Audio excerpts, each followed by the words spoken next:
그는 한때 조국의 그림자였다. 이름 대신 번호로 불리고 목숨보다 명령이 우선이던 시절이 있었다.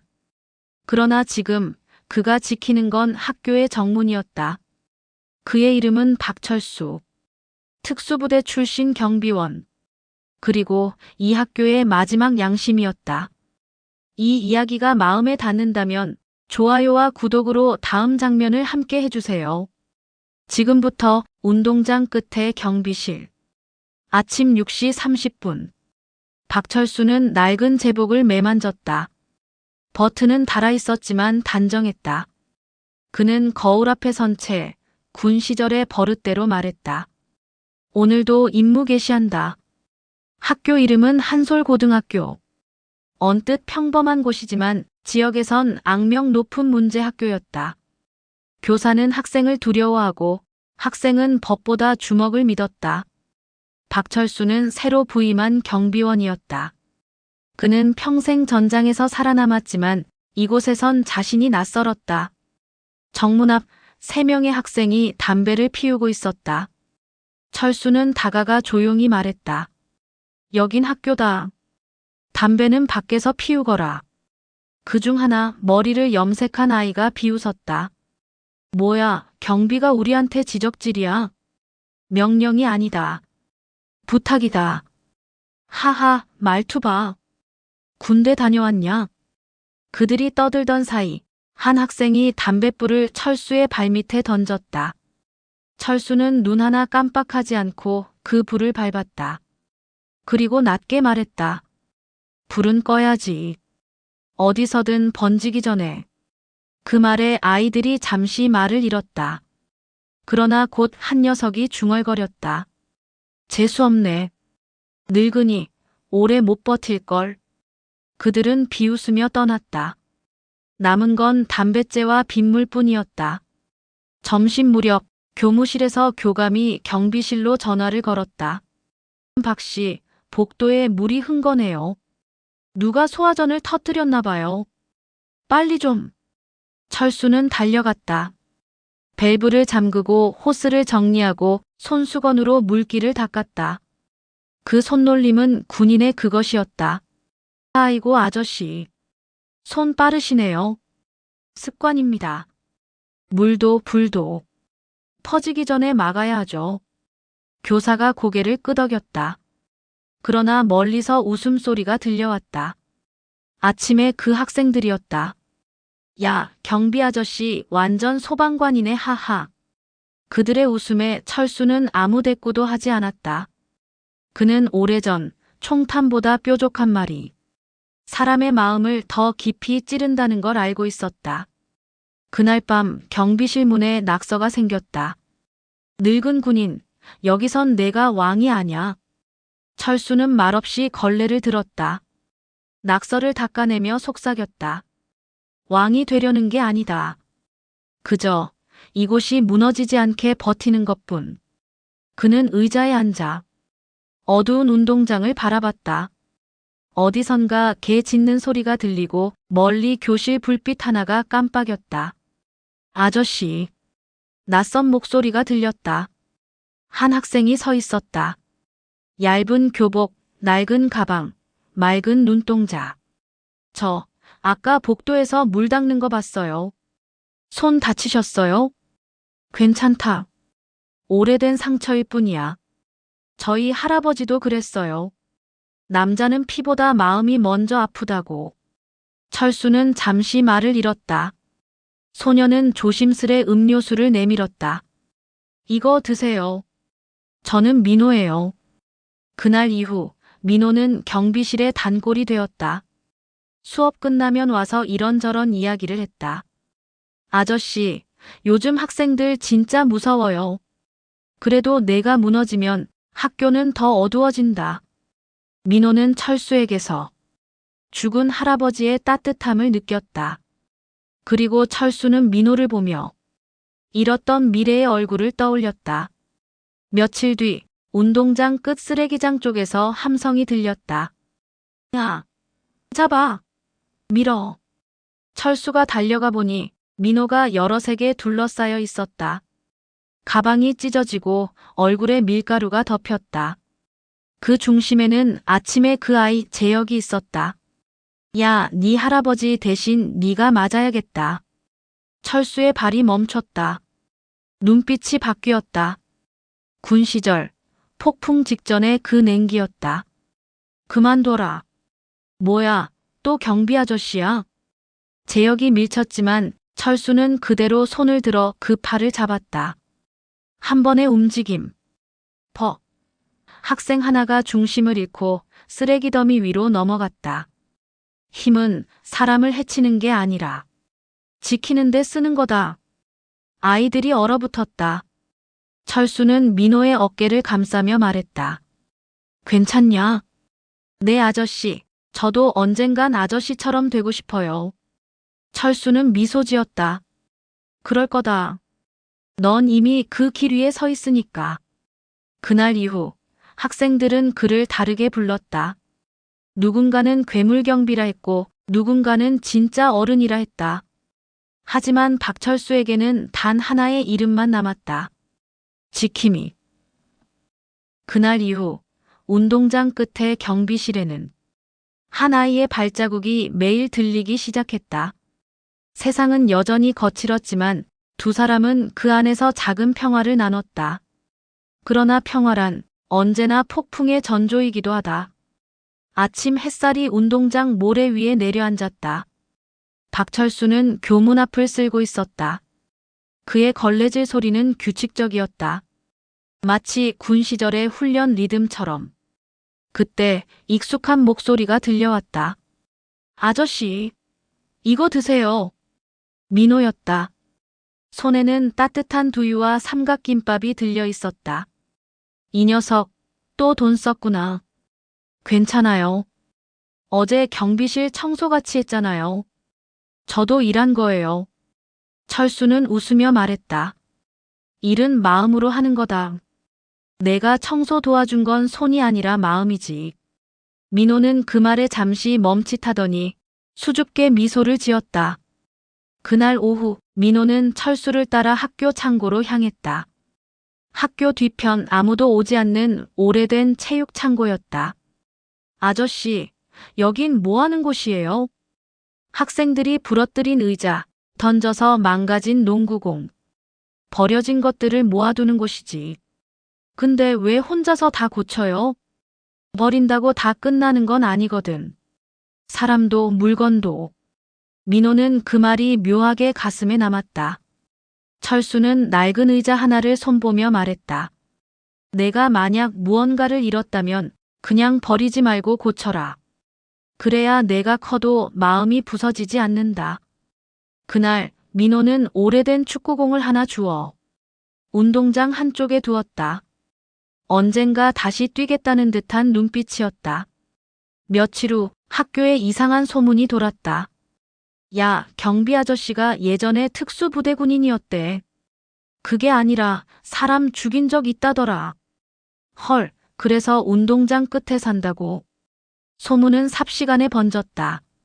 누군가 일부러 퍼뜨린 거였다. 점심시간 교무실 복도에서 철수의 이름이 오르내렸다. 학생들이 좀 무서워하네요. 경비 아저씨가 오히려 질서 잡는 거 아닌가요? 괜히 문제 만들지 맙시다. 곧 새학기 감사도 있고요. 철수는 모든 소문을 듣고 있었지만 아무 말도 하지 않았다. 그는 단지 운동장 쓰레기만 줍고 있었다. 흙이 묻으면 언젠가 비가 씻어줄 테지. 효과음 노을진 운동장, 축구공이 구르는 소리. 그날 저녁 민호가 운동장에서 철수를 기다리고 있었다. 손에는 손수건이 들려 있었다. 아저씨, 다들 이상한 말해요. 군인이었다고 무섭다고. 괜찮다. 근데 전 안 무서워요. 오히려 든든해요. 철수는 민호의 머리를 가볍게 쓰다듬었다. 고맙다. 아저씨, 나중에 제가 어른 되면 꼭 이런 일 하는 사람이 될래요. 어떤 일? 사람을 지키는 일. 철수의 눈가가 살짝 흔들렸다. 오랜 세월, 그가 잃은 단어가 소년의 입에서 흘러나왔다. 사람을 지키는 일. 그는 잠시 하늘을 올려다봤다. 석양이 운동장을 붉게 물들이고 있었다. 그날 밤 민호는 집에 돌아가는 길에 낯선 목소리를 들었다. 야, 꼬마. 우리 좀 도와줘라. 재혁과 그의 일당이었다. 그들은 학교 담벼락 밑에 숨어 있었다. 이거 좀 들어봐. 담 넘어야 되거든. 민호는 망설였다. 하지만 그들은 밀어붙였다. 안 도와주면 그 경비 아저씨 일 잘못되게 만들어줄까? 그 말에 민호의 눈빛이 흔들렸다. 결국 그는 도와주었다. 그들이 들고 간 건 학교 행정실 문을 따는 도구들이었다. 다음 날 아침 행정실 금고가 열려 있었다. 학교는 발칵 뒤집혔다. 교장은 경찰에 신고했고 모든 교직원과 학생이 조사를 받았다. 경비원 박철수도 예외는 아니었다. 박 씨, 야간 근무 중에 수상한 사람 못 봤습니까? 못 봤습니다. 제 구역은 이상 없었습니다. 그래요? CCTV 보니까 당신이 새벽 2시에 나가던데요. 철수는 말없이 시선을 내렸다. 그는 알고 있었다. CCTV가 향한 방향이 민호 쪽이었다는 걸. 그날 밤 민호는 경비실로 달려왔다. 비에 젖은 옷, 떨리는 손. 아저씨 죄송해요. 제가 그 사람들 도와줬어요. 그럴 생각은 아니었는데. 철수는 아무 말도 하지 않았다. 그저 민호의 어깨를 덮어주었다. 괜찮다. 누구나 실수는 한다. 다만 숨으면 죄가 된다. 민호의 눈에서 눈물이 떨어졌다. 그럼 어떻게 해야 해요? 약속하자. 이번엔 내가 널 지킨다. 하지만 다음엔 내가 누군가를 지켜라. 민호는 고개를 끄덕였다. 그 약속은 비에 젖은 운동장처럼 서서히 두 사람의 마음에 스며들었다. 세상은 언제나 두 얼굴을 가졌다. 어둠과 빛, 폭력과 온기. 그리고 그 사이에 한 경비원과 한 소년이 있었다. 어둠은 언제나 조용히 다가온다. 그리고 그 어둠을 멈추는 사람은 언제나 한 사람뿐이었다. 운동장 끝, 쓰레기장 옆. 그곳에서 그가 다시 전장을 만났다. 새벽 6시 박철수는 여느 날처럼 경비실을 나섰다. 비가 내리는 운동장엔 아무도 없었다. 하지만 공기 속엔 이상한 냄새가 섞여 있었다. 싸움이 날 냄새. 그때 누군가 뛰어왔다. 온몸이 젖은 민호였다. 아저씨, 큰일이에요. 재혁이 형들이 현수 잡아갔어요. 현수? 2학년 말이지. 어디로? 쓰레기장 쪽이요. 철수는 망설이지 않았다. 그의 눈빛이 바뀌었다. 군 시절 명령이 떨어지기 전. 그때의 냉정함이었다. 쓰레기장 한가운데 재혁과 그의 무리가 서 있었다. 한쪽엔 무릎 꿇은 학생, 현수. 얼굴엔 피가 번져 있었다. 야, 네가 경비 아저씨한테 말했지? 그때 교무실 금고건 말이야. 아니야 난. 거짓말 하지 마. 재혁이 발로 현수를 찼다. 그때 철수의 목소리가 비를 가르며 울렸다. 그만두어라. 모두가 고개를 돌렸다. 비 속에서 모자 눌러 쓴 박철수가 서 있었다. 늙은이 또 왔네. 오늘은 진짜 혼 좀 나봐요. 한 녀석이 쇠파이프를 들었다. 이거 진짜 아플 거예요. 경비 주제에 까불었죠. 철수는 천천히 손을 들었다. 마치 싸움을 피하려는 듯 보였지만 그의 자세는 완벽했다. 그걸 내려놓아라. 다치기 전에. 웃기지 마. 휙. 쇠파이프가 허공을 갈랐다. 순간 철수의 몸이 움직였다. 탁. 소리와 함께 파이프가 비껴나가고 공격한 학생은 그대로 진흙탕에 처박혔다. 하나. 다른 녀석이 달려들었다. 퍽. 무릎 차기. 쾅. 쓰레기통이 쓰러졌다. 둘. 마지막으로 재혁이 주먹을 휘둘렀다.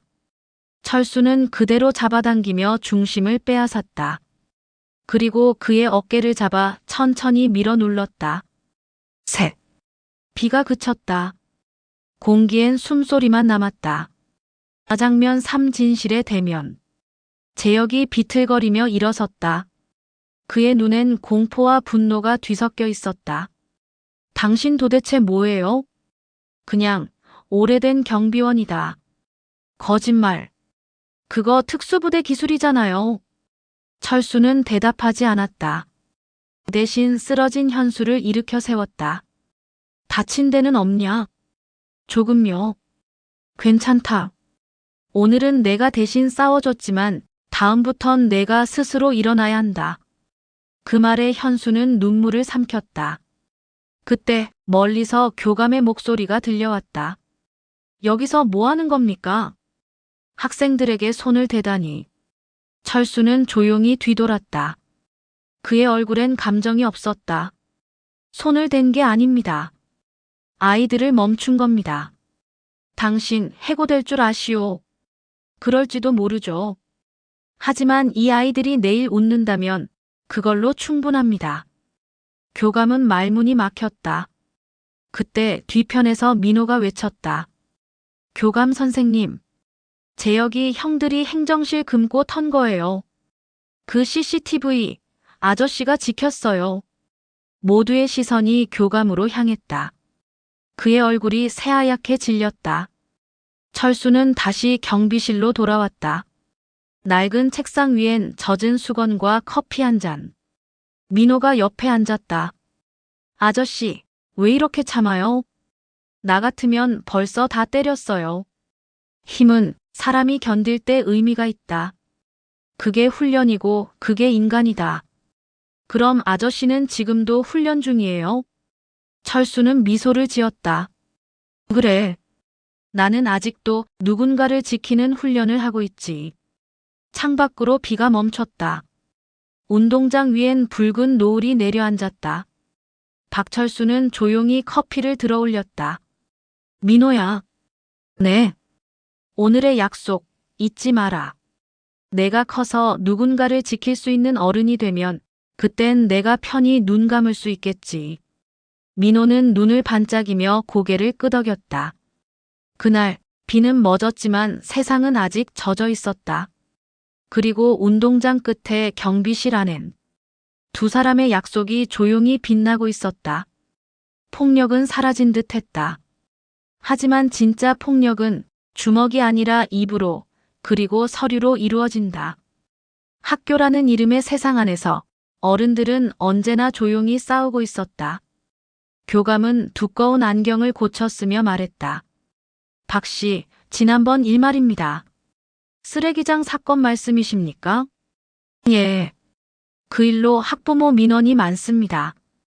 재혁군 부모가 지역에서 꽤 영향력 있는 분이에요. 학생 폭력을 막은 게 잘못입니까? 문제는 과정이에요. 요즘은 체벌이든 제압이든 모두 폭력으로 봅니다. 교직원은 아니시잖아요. 철수는 잠시 침묵했다. 그의 눈빛이 짧게 흔들렸다. 알겠습니다. 하지만 아이가 다치면 그땐 제가 다시 나설 겁니다. 박 씨. 그땐 경비가 아니라 사람으로서 말입니다. 교감은 입을 다물었다. 그는 서류를 덮으며 낮게 중얼거렸다. 요즘은 정의도 매뉴얼이 필요하다니까. 민호는 쉬는 시간마다 교무실 근처를 지나다니며 눈치를 봤다. 며칠째 박철수의 이름이 들려왔다. 교감이 아저씨 자르려고 한대. 진짜? 이유는? 그 재혁이 아빠가 뒷배라잖아. 민호는 주먹을 꽉 쥐었다. 점심시간 그는 경비실로 달려갔다. 아저씨. 교감 선생님이 아저씨 쫓아내려고 해요. 그래. 그게 다 재혁이 때문이에요. 아버지가 돈으로 막았대요. 철수는 담담히 미소를 지었다. 세상엔 돈으로 막히는 일도 있지. 하지만 마음까지는 못 막는다. 그게 무슨 말이에요? 언젠가 알게 될 거다. 진실은 오래 숨길수록 더 큰 소리로 나온다. 민호는 그 말을 노트에 적었다. 그 노트는 훗날 학교의 진실을 밝히는 열쇠가 된다. 며칠 후 학교 SNS에 이상한 사진이 돌기 시작했다. 교실에서 학생이 맞는 장면, 교사가 모른 척 지나치는 장면, 그리고 박철수가 아이를 제압하는 사진. 댓글이 달렸다. 노인네가 애를 패. 학교에서 폭력 쓰는 경비라니 키읔키읔. 순식간에 학교는 난리가 났다. 교감은 경찰에 연락했고 철수는 소환됐다. 박 씨, 인터넷이 시끄럽습니다. 왜 이런 일이 생겼죠? CCTV를 확인해 보시죠. 지금은 작동 안 합니다. 언제부터? 글쎄요. 아마 당신이 나서기 전부터겠죠. 교감의 말투엔 냉소가 배어 있었다. 철수는 잠시 고개를 숙였다가 말했다. 이 학교 언제부터 이렇게 어두워졌습니까? 어두운 게 아니라 조용한 겁니다. 그리고 그게 학교에 더 이로워요. 조용함이 진실을 죽이는 날 아이들이 먼저 죽습니다. 교감의 표정이 굳었다. 그날 밤 박철수는 운동장을 돌며 학교를 점검했다. 그는 CCTV 박스가 열려 있는 걸 발견했다. 전선이 잘려 있었다. 그는 낡은 전선을 다시 연결하며 중얼거렸다. 눈이 멀면 귀라도 열어야지. 그때 누군가 그림자 속에서 카메라를 꺼냈다. 플래시가 번쩍였다. 누구야? 그림자는 도망쳤다. 철수는 빠르게 뒤쫓았다. 하지만 복도 끝에서 그만 멈췄다. 그곳엔 재혁이 서 있었다. 또 당신이야? 재혁, 내가 그 사진을 찍었냐? 그거 알아요? 교감 선생님은 당신이 문제라고 생각해요. 나도 그래요. 왜? 당신이 오고 나서부터 우리 학교가 시끄러워졌으니까. 철수는 깊은 숨을 내쉬었다. 시끄럽다는 건 누군가의 진실이 들리고 있다는 뜻이야. 재혁은 잠시 말을 잃었다. 하지만 곧 웃음을 터뜨렸다. 늙으니 세상은 이상주의로 안 돌아가. 여기선 이기는 놈이 정이야. 그럼 진짜 이긴다는 게 뭔지 보여주마. 철수는 조용히 말했다. 그의 목소리는 낮지만 재혁의 심장은 처음으로 두근거렸다. 그건 공포였다. 다음 날 아침, 박철수는 아무 일 없던 듯 정문 앞에 섰다. 민호가 달려왔다. 아저씨, 오늘은 비가 안 와요. 그래, 하지만 세상의 구름은 아직 걷히지 않았지. 그래도 전 믿어요. 결국엔 햇살이 나올 거예요. 철수는 웃으며 고개를 끄덕였다. 좋다. 오늘은 내가 나보다 어른이구나. 그들은 그렇게 웃었다.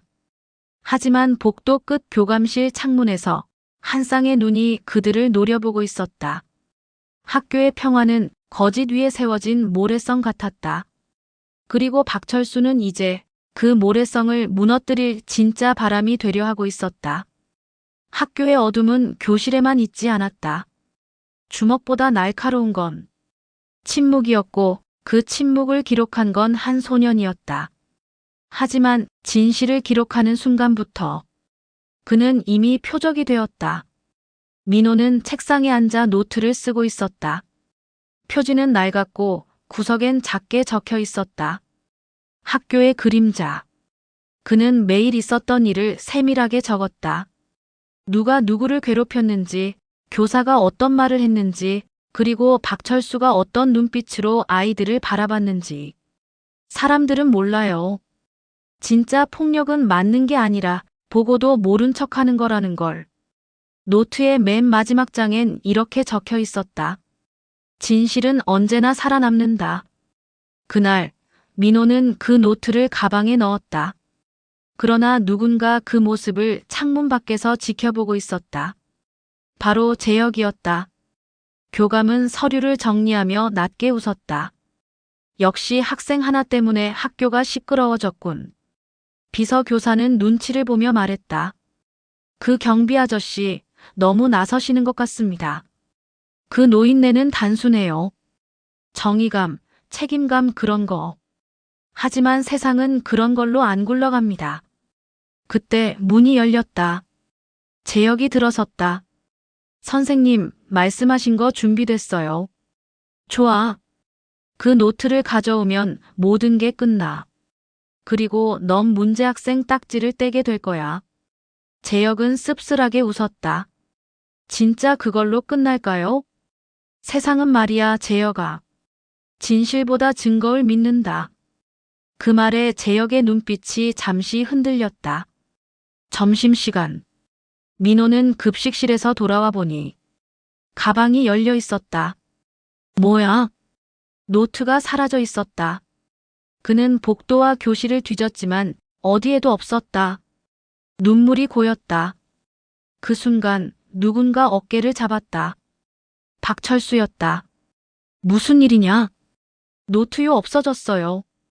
거기엔 애들이 맞는 거, 교감 선생님이 돈 받은 것도 써놨는데. 철수의 눈빛이 바뀌었다.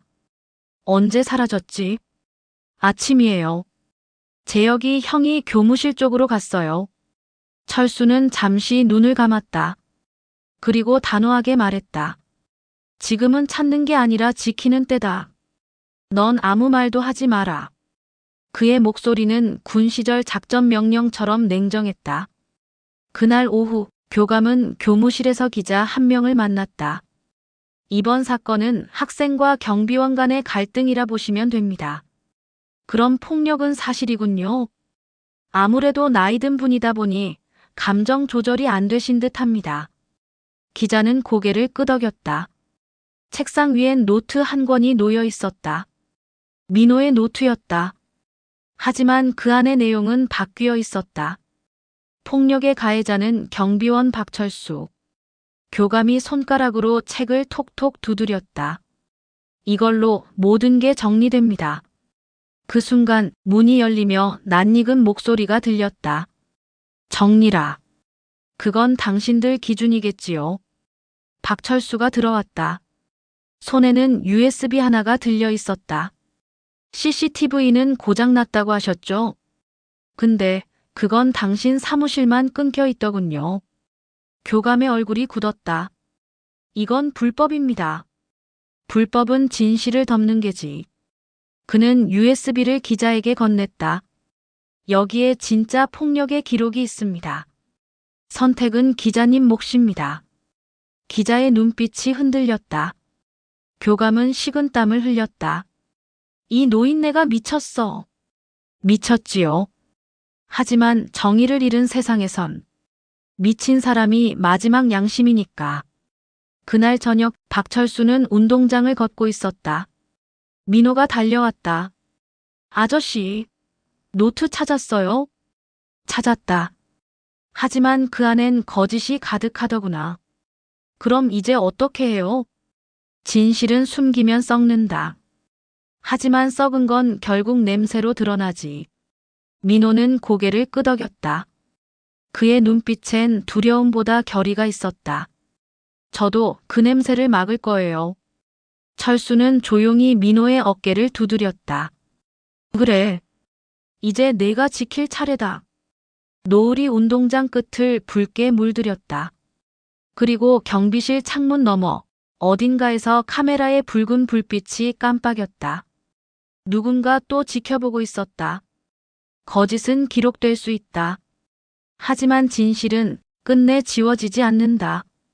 라디오 뉴스 앵커. 오늘 오전 한솔고등학교에서 발생한 학생 폭력 사건이 교직원의 은폐 의혹으로 번지고 있습니다. 교감 김상태 씨는 해당 사실을 부인했으며 진실 여부는 경찰이 조사 중입니다. 폭로가 세상에 알려진 다음 날 학교는 잠잠했다. 하지만 그 고요는 평화가 아니라 폭풍 전의 숨이었다. 교장이 책상을 내리쳤다. 도대체 누가 기자한테 자료를 넘겼어? 교감이 침착한 척 말했다. 박철수입니다. CCTV도 그가 조작한 겁니다. 확실해? 증거는 없지만 사람들은 믿을 겁니다. 노인네가 정의감으로 나섰다. 그게 더 의심스럽죠. 교장은 한숨을 쉬었다. 이대로 가면 학교는 감사받고 난 옷 벗어야 해. 박씨, 반드시 내보내야겠어. 교감의 입가에 미묘한 미소가 번졌다. 이미 준비했습니다. 오늘 오후 교육청 감사관이 옵니다. 박철수는 평소처럼 운동장 주변을 돌았다.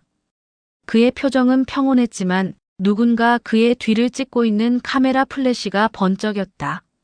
민호가 다가와 말했다. 아저씨, 뉴스 봤어요. 전부 아저씨가 폭로했다고 해요. 그래. 근데 교감 선생님이 아저씨 내보내려고 해요. 아저씨가 거짓말했다고. 철수는 고개를 숙였다.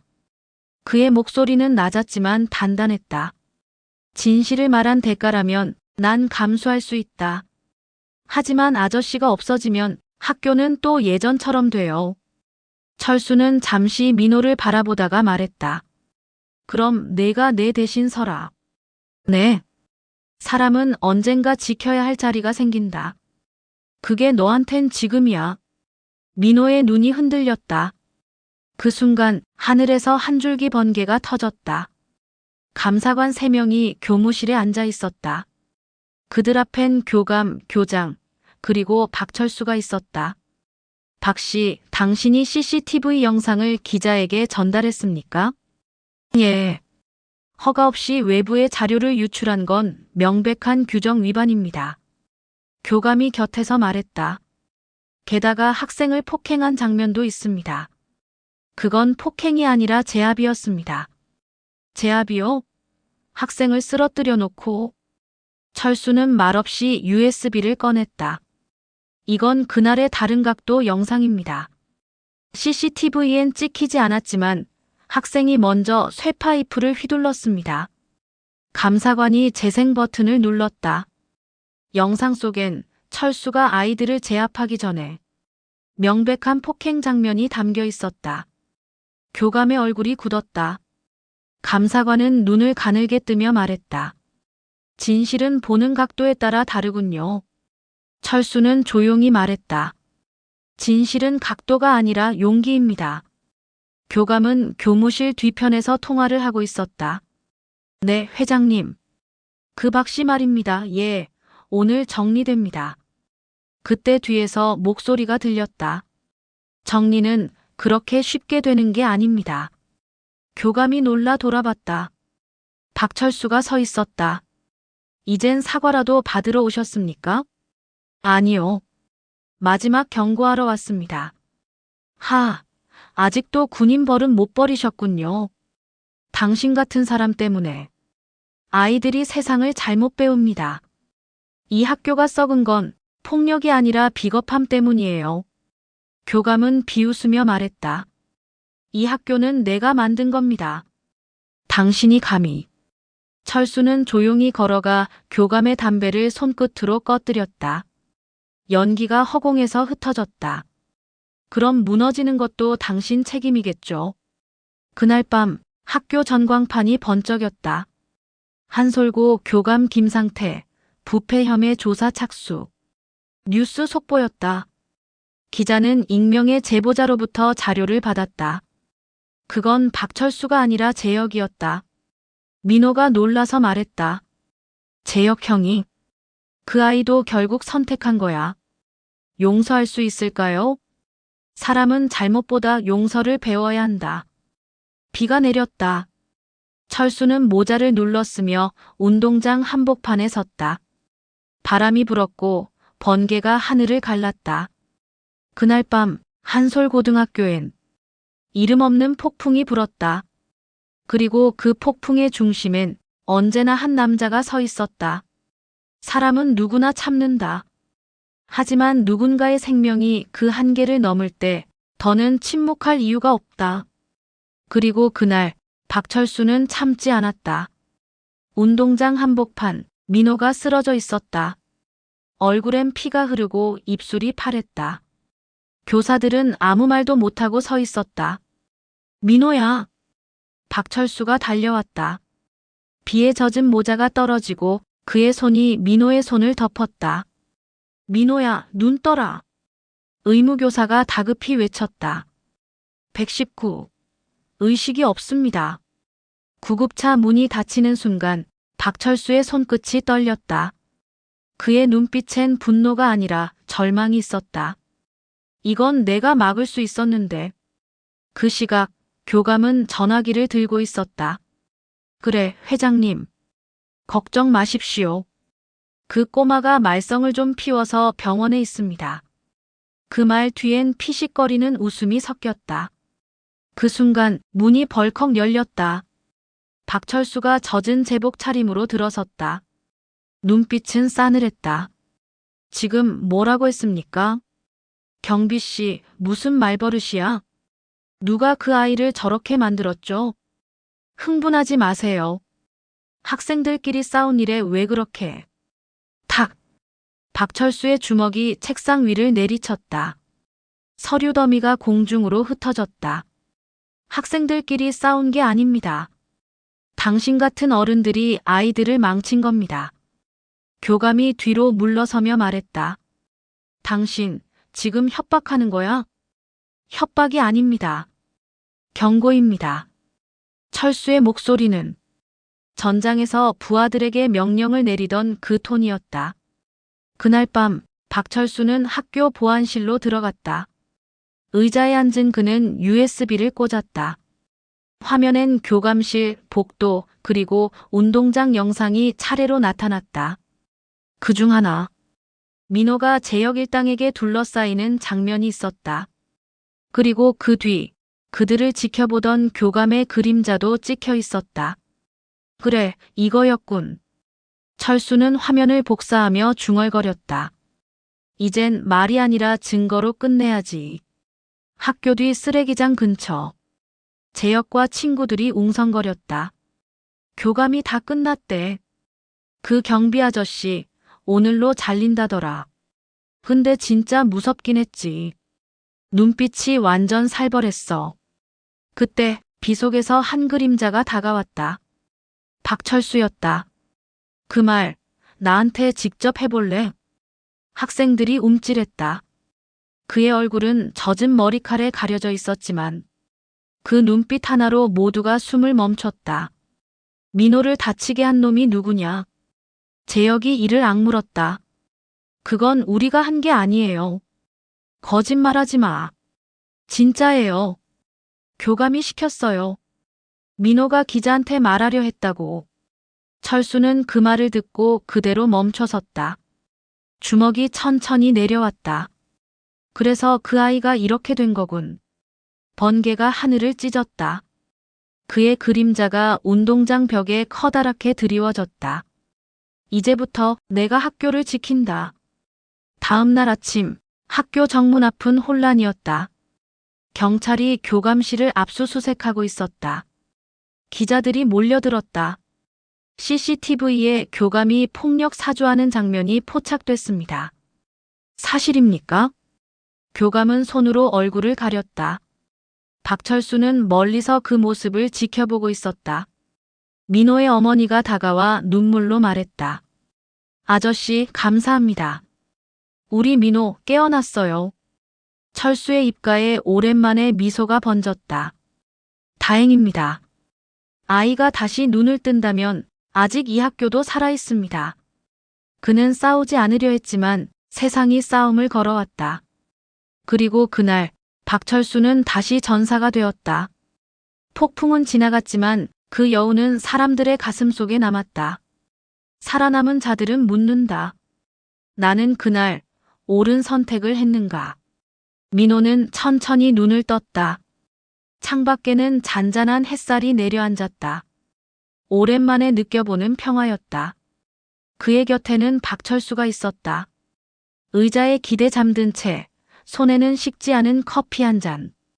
민호가 미약한 목소리로 말했다. 아저씨 여기 있었어요? 그래. 깨어날 줄 알았다. 그 아이들 다치진 않았어요? 아니. 모두 다쳤지만 다시 일어날 기회를 얻었다. 민호는 희미하게 웃었다. 그럼 됐네요. 철수는 조용히 고개를 끄덕였다. 그의 눈가엔 오래된 군인들의 슬픔 같은 무표정이 스쳐갔다. 민호야. 세상엔 때로 싸워서 얻는 평화도 있다. 하지만 너처럼 버티는 사람 덕분에 세상이 아직 무너지지 않는다. 민호는 눈을 감고 천천히 속삭였다. 아저씨 저 무서웠어요. 근데 아저씨 생각하니까 버틸 수 있었어요. 그 말에 철수의 눈빛이 흔들렸다. 그는 잠시 창밖으로 시선을 돌렸다. 고맙다. 내가 나를 믿어줘서 내가 나 자신을 다시 믿게 됐다. 그 시각 학교 뒤편 창고에서 재혁은 홀로 앉아 있었다. 책상 위엔 부서진 휴대폰과 경찰 출석 통지서. 그는 손가락으로 바닥을 두드렸다. 아무 말도 하지 않았지만 그의 눈엔 피로와 후회가 섞여 있었다. 문이 열리고 박철수가 조용히 들어왔다. 여기 있었군. 왔네요. 넌 왜 나를 미워했지? 몰라요. 그냥 세상이 다 나한테 적 같았어요. 근데 민호가 다치고 나니까 내가 제일 나쁜 놈 같아요. 철수는 그를 바라보다가 말했다. 그걸 깨달았으면 아직 늦지 않았다. 교감 선생님 경찰에 잡혀갔대요. 그래. 하지만 그 사람보다 더 중요한 건 널 용서할 수 있는 내 자신이다. 재혁은 고개를 숙였다. 입술이 떨렸고 손이 꼭 쥐어졌다. 아저씨, 나 진짜로 바뀔 수 있을까요? 사람은 진심으로 후회할 때 이미 바뀐 거다. 그 한마디가 재혁의 마음을 무너뜨렸다. 그는 처음으로 눈물을 흘렸다. 이틀 뒤 학교 앞에 검은 세단 한 대가 멈췄다. 운전석에서 내린 건 거대한 체격의 중년 남자였다. 짧게 깎은 머리, 날카로운 눈매, 그리고 어깨에 스민 군인의 냄새. 그는 학교 정문을 지나 교장실로 향했다. 교장은 허둥대며 맞이했다. 어이쿠, 회장님 오셨습니까? 내 아들 재혁이 어딨나? 다 그게 학교에서 조금 일이 있었는데. 그래서 경비 아저씨가 애를 때렸다며. 교장은 입을 열려다 멈췄다. 그 순간 복도 끝에서 박철수가 걸어 들어왔다. 두 사람의 시선이 맞닿는 순간 시간이 멈춘 듯 했다. 김태식. 박 교관님. 공기가 얼어붙었다.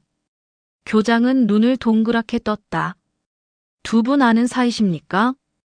김태식은 정자세로 선 뒤 90도로 고개를 숙였다. 교관님, 아직 살아계셨습니까? 복도를 지나가던 학생들까지 모두 멈췄다. 박철수는 잠시 침묵하다가 말했다. 이제는 교관이 아니라 그냥 경비원이다. 김태식은 고개를 들며 울컥한 목소리로 말했다. 제가 그 시절 교관님께 훈련받던 특수부대원이었습니다. 그땐 몰랐습니다. 진짜 강한 사람이 어떤 사람인지. 박철수는 잠시 눈을 감았다. 그의 눈가엔 세월의 무게가 스며 있었다. 강한 사람은 끝까지 버티는 사람이지. 잠시 뒤 김태식은 재혁을 찾아갔다. 아들은 고개를 숙인 채 벽을 바라보고 있었다. 아버지. 재혁아. 짧은 정적. 김태식은 아들의 어깨를 잡았다. 넌 내가 어떤 사람인지 몰랐지? 특수부대였다는 건 들었어요. 그땐 목숨보다 명령이 중요했다. 하지만 지금은 아니다. 아버지가 내게 가르쳐주지 못한 게 있다. 뭔데요? 명예는 이기는 데서 오는 게 아니라 다시 일어서는 데서 온다. 재혁은 말없이 고개를 숙였다. 김태식은 눈시울을 붉히며 말했다. 내가 대신 사과하마. 내가 상처 준 모든 사람에게. 그는 자리에서 일어나 다시 복도로 나갔다. 복도 끝엔 박철수가 서 있었다. 두 사람은 말없이 고개를 맞대었다. 그날 한 아버지는 용서를 배웠고 한 아들은 후회를 알았다.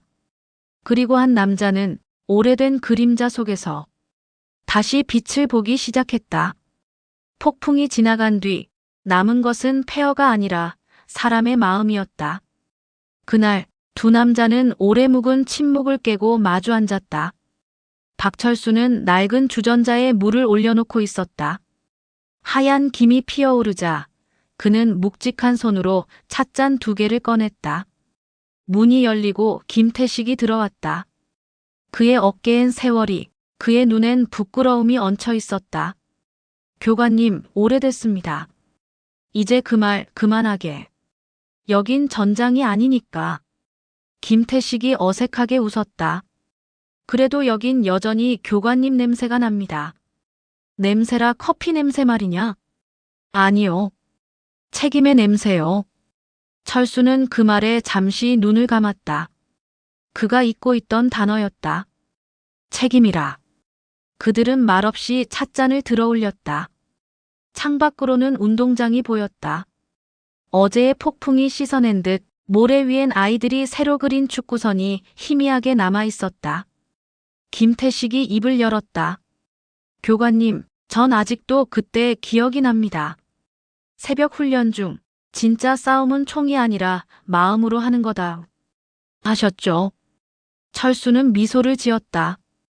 그 말 잊지 않았나 보군. 잊을 수가 없습니다. 그런데 전 그 마음을 잃어버리고 살았습니다. 돈, 자리, 체면 그게 전부인 줄 알았죠. 철수는 고개를 끄덕였다. 나도 다르지 않다. 군복을 벗고 평범하게 살고 싶었다. 그런데 세상은 여전히 전장이더군. 김태식은 눈시울이 붉어졌다. 교관님, 제 아들이 그 전장 속에서 상처받게 했습니다. 미안합니다. 철수는 잠시 침묵했다. 그리고 천천히 손을 내밀었다. 그 손 내려놓게. 우린 이제 서로를 탓할 나이가 아니다. 2 남자의 손이 맞닿았다. 그 손엔 총 대신 시간이, 피 대신 후회가 배어 있었다. 며칠 뒤 박철수와 김태식은 함께 운동장을 정리하고 있었다. 부서진 철제 울타리를 다시 세우고 무너진 벤치를 고쳤다. 민호와 재혁도 옆에서 도왔다. 서로의 눈빛엔 이제 적대감 대신 묘한 동지의 기운이 깃들었다. 형, 여기 못 박을까요? 그래. 근데 삐뚤면 교관님한테 혼난다. 하하. 박철수가 고개를 들며 말했다. 군대에서도 학교에서도 마찬가지야. 삐뚤어진 건 언제든 고칠 수 있다. 다만 버려두면 썩는다. 김태식이 고개를 끄덕였다. 이 학교 다시 일어날 수 있을까요? 그럼. 이미 시작됐잖아. 그들은 운동장 가운데 작은 깃발을 세웠다. 안전제일이라 적힌 낡은 깃발이었다. 하지만 오늘만큼은 그게 희망처럼 보였다. 작업을 마치고 4사람은 운동장 벤치에 앉았다. 민호가 조심스럽게 물었다. 아저씨, 다시 군인으로 돌아가고 싶지 않아요? 철수는 웃었다. 이제 난 지키는 일을 다른 방식으로 하지. 경비원으로요? 그래. 누군가의 하루를 지켜주는 게 내 임무니까. 재혁이 작게 말했다. 그런 어른이 되고 싶네요. 그 말에 김태식은 아들의 어깨를 두드렸다. 그럼 제대로 배우거라. 오늘의 교관은 너희 학교 경비 아저씨다. 모두가 웃었다. 노을빛이 운동장을 붉게 덮었다. 박철수는 하늘을 올려다봤다. 태식아. 예. 언젠가 또 이런 세상이 오면 그땐 우리가 아니라 저 아이들이 싸우지 않아도 되는 세상이어야 한다. 김태식은 묵묵히 고개를 끄덕였다. 2 전우는 말없이 노을을 바라봤다. 그날 2 전사는 다시 총 대신 마음을 들었다. 그리고 약속했다. 싸움이 없는 세상을 만들기 위해 끝까지 사람을 지키겠다고. 세상은 언제나 바쁘게 돌아간다. 하지만 진짜 중요한 건 떠난 사람이 남긴 자국이다. 그리고 그 자국이 사라질 즈음 사람들은 비로소 깨닫는다. 그가 필요했다는 걸. 교장은 깊은 한숨을 내쉬었다. 책상 위엔 퇴직서 2 글자가 적힌 봉투가 있었다. 그 위엔 박철수의 서명이 깔끔하게 찍혀 있었다. 이제 그만 쉬셔도 됩니다, 박씨. 요즘 세상에 너무 강한 사람은 불편하거든요. 박철수는 잠시 고개를 숙였다. 강한 게 아니라 버텼을 뿐입니다. 그래도 고생 많으셨습니다. 이제 조용히 지내세요. 철수는 아무 말 없이 봉투를 밀어 넣었다. 그의 눈엔 미련도 후회도 없었다. 그럼 전 이만 가보겠습니다. 문이 닫히는 순간 교장은 안도의 한숨을 내쉬었다. 그러나 그 순간 창밖 운동장에선 아이들이 떠드는 소리가 들렸다. 경비 아저씨 진짜 나갔대. 그럼 누가 우리 지켜줘? 교장은 잠시 고개를 떨궜다. 며칠 뒤 박철수는 해안가의 작은 집에 있었다. 바람에 낡은 커튼이 흔들리고 그의 손엔 먼지가 쌓인 사진 한 장이 있었다. 그 사진엔 군복 입은 젊은 시절의 그와 동료들이 있었다. 다들 떠났군. 그런데 아직도 세상은 싸우고 있지. 그때 문 두드리는 소리가 들렸다. 실례합니다. 혹시 박철수 선생님 되십니까? 낯선 남자 교육청 감사관이었다. 학교가 다시 혼란입니다. 교감은 구속됐지만 새로운 교장이 부정을 저지르고 있습니다. 그래서 나한테 뭘 원하오? 학생들이, 특히 민호군이 선생님을 찾고 있습니다. 철수는 한동안 말이 없었다. 그의 시선은 창밖 바다를 향했다. 그리고 낮게 중얼거렸다. 난 이미 떠난 사람일 뿐이오. 하지만 아직 운동장은 선생님 이름을 기억하고 있습니다. 그 말에 철수의 손가락이 멈췄다. 파도 소리가 점점 커졌다. 한솔고는 다시 혼란에 빠져 있었다. 새 교장은 인맥으로 부임한 인물이었다. 그는 규율보다 이미지를 중시했고 학생들의 불만은 폭발 직전이었다. 민호는 운동장 중앙에서 외쳤다. 이건 학교가 아니에요.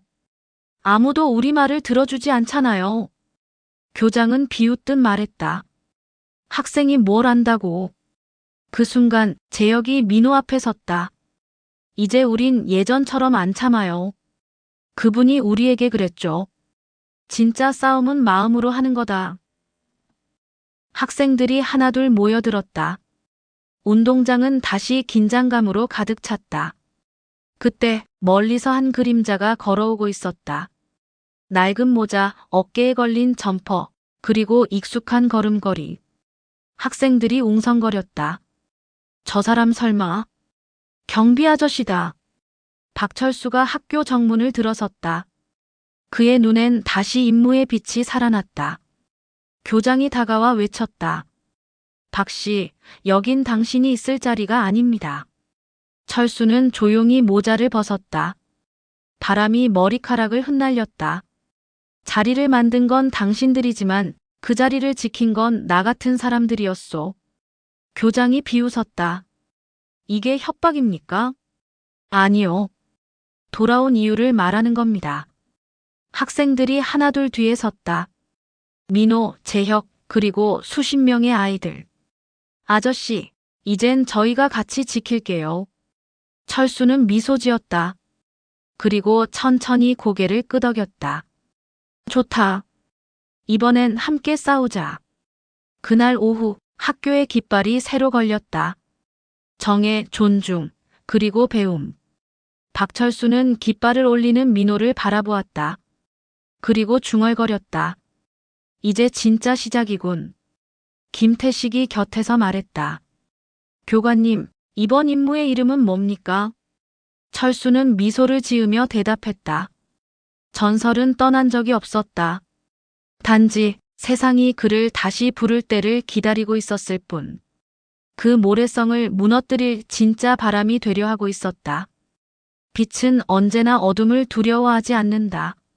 하지만 때로 빛은 너무 작고 어둠은 너무 크다. 그럼에도 불구하고 누군가는 불을 켜야 한다. 이번엔 그가 켰다. 새로 부임한 교장 박도훈. 그는 겉보기엔 온화했지만 그의 사무실엔 항상 닫힌 블라인드와 낮은 목소리의 통화음이 흘렀다. 예, 회장님. 예. 학교 부지 문제는 제가 알아서 처리하겠습니다. 네, 학생 폭력. 괜찮습니다. 여론은 다 잠잠합니다. 통화가 끝나자 그는 책상 서랍에서 두꺼운 봉투를 꺼냈다. 그 안에는 계약서 한 장이 있었다. 한솔고 부지 재개발 추진안. 교장은 혼잣말처럼 중얼거렸다. 이 학교 곧 무너질 거다. 그리고 그 자리엔 빌딩이 서겠지. 그때 문이 노크도 없이 열렸다.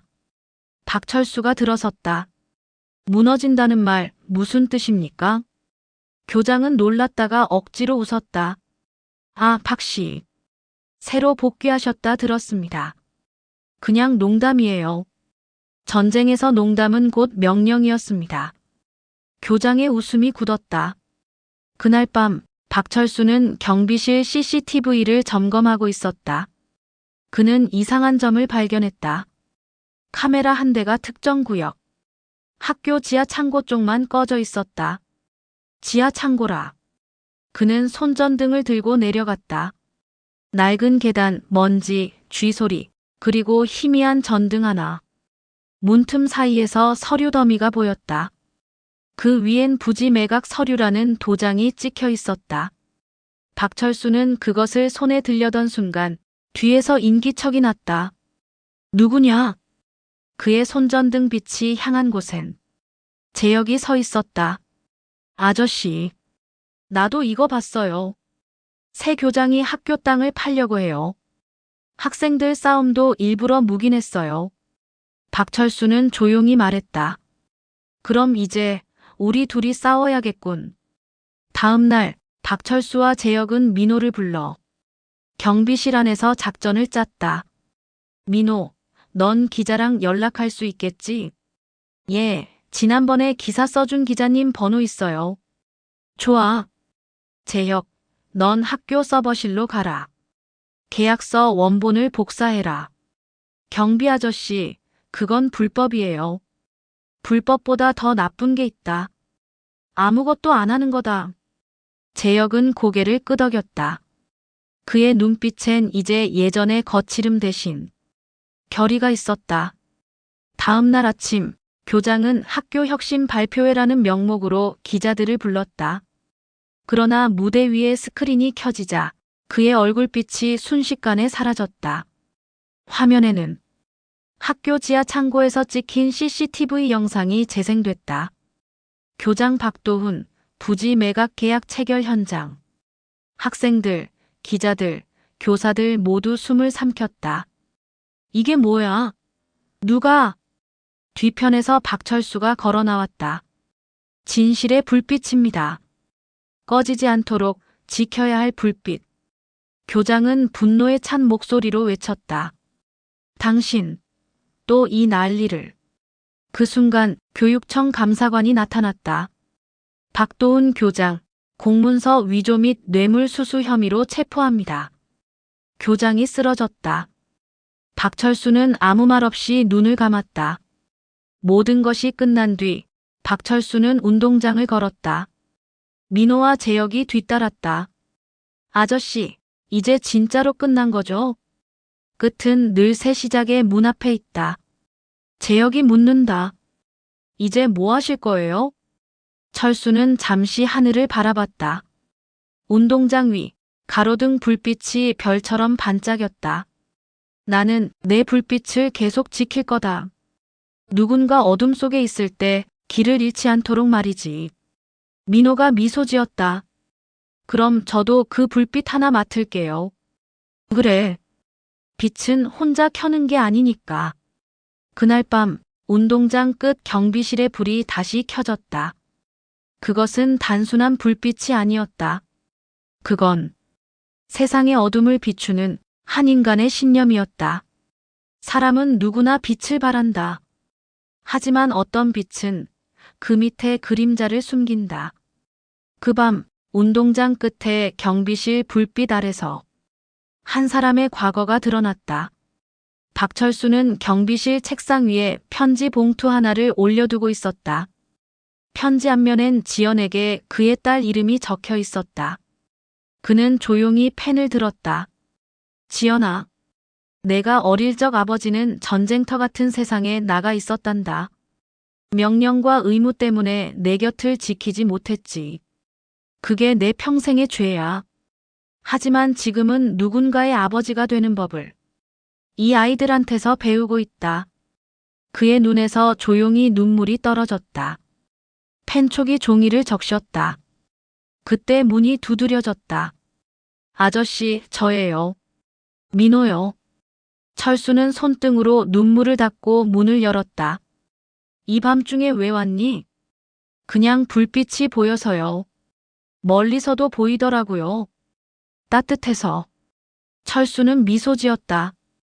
그래, 이 불빛은 누군가를 기다리는 등불이지.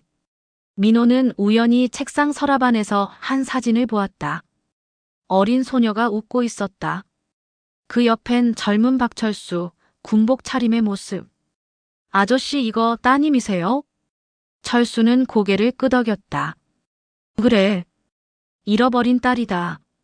내가 군에 있던 시절 아내가 세상을 떠났고 그 아이도 고아원으로 보내졌지. 그 후로 찾지 못했어. 지금은 어디 계실까요? 철수는 창밖을 바라보며 낮게 말했다. 모르겠다. 아마 나 같은 아버진 기억도 안 하겠지. 민호는 고개를 저었다. 전 아저씨 같은 사람 잊을 수 없을 것 같아요. 그 순간 박철수의 눈빛에 살짝 웃음이 번졌다. 그럼 그걸로 됐다. 세상에 한 사람이라도 날 기억해주면 그걸로 충분하지. 다음 날 아침 학교 정문 앞에 검은 SUV 한 대가 멈췄다. 내린 여자는 정장을 입은 40대 중반쯤의 인물이었다. 민호가 교문 옆 청소를 하다 그녀를 봤다. 저기요, 무슨 일이세요? 여기 박철수 경비님 계시죠? 그녀의 목소리엔 묘한 떨림이 섞여 있었다. 민호가 경비실을 가리켰다. 잠시 후 경비실 문이 열렸다. 박철수는 그녀를 보자 손에 들고 있던 빗자루를 떨구었다. 지연아. 여자는 눈시울을 붉히며 고개를 끄덕였다. 아버지, 이제야 찾았어요. 시간이 멈췄다. 바람도 소리도 모든 것이 멎은 듯 했다. 그들은 조용히 마주 앉았다. 아버지, 어릴 때 엄마가 남긴 편지를 봤어요. 아버지는 세상을 지키러 간 사람이라고. 박철수는 숨을 내쉬었다. 그 세상을 지키려다 정작 가장 소중한 세상은 지키지 못했다. 아니요, 지키셨어요. 아버지 같은 분이 있었기에 저도 누군가를 지킬 사람이 됐어요. 저 지금 소년 상담사예요. 철수의 눈빛이 살짝 흔들렸다. 그래서 이 학교에 왔단 말이냐? 네. 이 학교에 문제 많은 아이들이 있다고 들었거든요. 그런데 그 아이들을 바꾼 사람이 바로 아버지였어요. 두 사람은 말없이 손을 맞잡았다. 창밖의 불빛이 그 모습을 감쌌다. 그날 저녁 학교 운동장에 새 가로등이 설치됐다. 학생들이 직접 페인트를 칠하고 민호가 마지막 전원을 눌렀다. 환한 불빛이 운동장을 비추자 아이들이 환호했다. 우와, 이제 밤에도 운동할 수 있겠다. 박철수는 지연 옆에서 그 장면을 지켜봤다. 이 불빛 아버지 불빛이에요. 이제 그건 우리 모두의 불빛이지. 그의 입가에 잔잔한 미소가 번졌다. 그 미소는 세월의 상처 위에 피어난 꽃처럼 부드러웠다.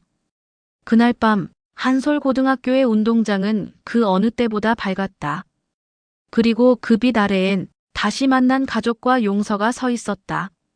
사람은 떠날 때 말없이 많은 걸 남긴다. 그가 남긴 건 단순한 경비실이 아니었다. 그건 한 세대의 약속이었다. 아침 햇살이 운동장을 비췄다. 박철수는 경비실 책상 위에 그동안 모은 사진과 기록들을 하나씩 정리했다. 민호, 재혁 아이들의 단체 사진.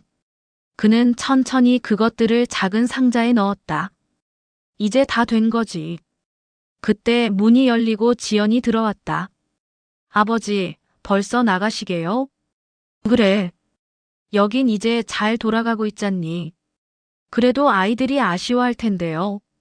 사람은 언젠가 떠나야 해. 그래야 다음 사람이 잘할 수 있거든. 지연은 잠시 망설이다가 말했다. 민호랑 재혁 아버지께 꼭 전하라 했어요. 우린 이제 싸움이 아니라 지킴의 법을 배우고 있다고요. 박철수는 잔잔히 미소 지었다. 그래, 그 말이면 충분하다. 그날 점심, 박철수는 학교를 천천히 걸었다. 복도엔 웃음소리가 가득했고 교사들은 학생들과 함께 화단을 가꾸고 있었다. 운동장 한쪽에선 민호가 새 학생들에게 체육 지도 중이었다. 야, 재혁. 공 던질 땐 힘으로만 하지 말랬잖아. 알았어.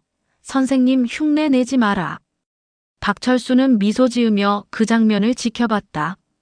한때 폭력의 공간이던 운동장은 이제 웃음의 공간이 되어 있었다. 그는 속으로 중얼거렸다. 이제 내가 없어도 되겠군. 박철수는 3학년 교실로 향했다. 아이들이 놀란 표정으로 일어섰다.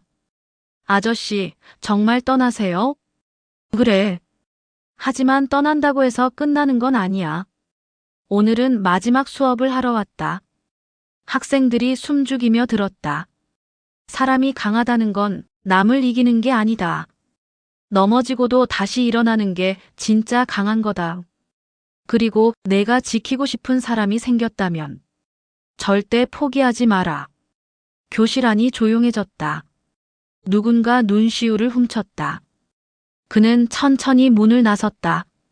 자, 다음부터는 너희가 지켜라.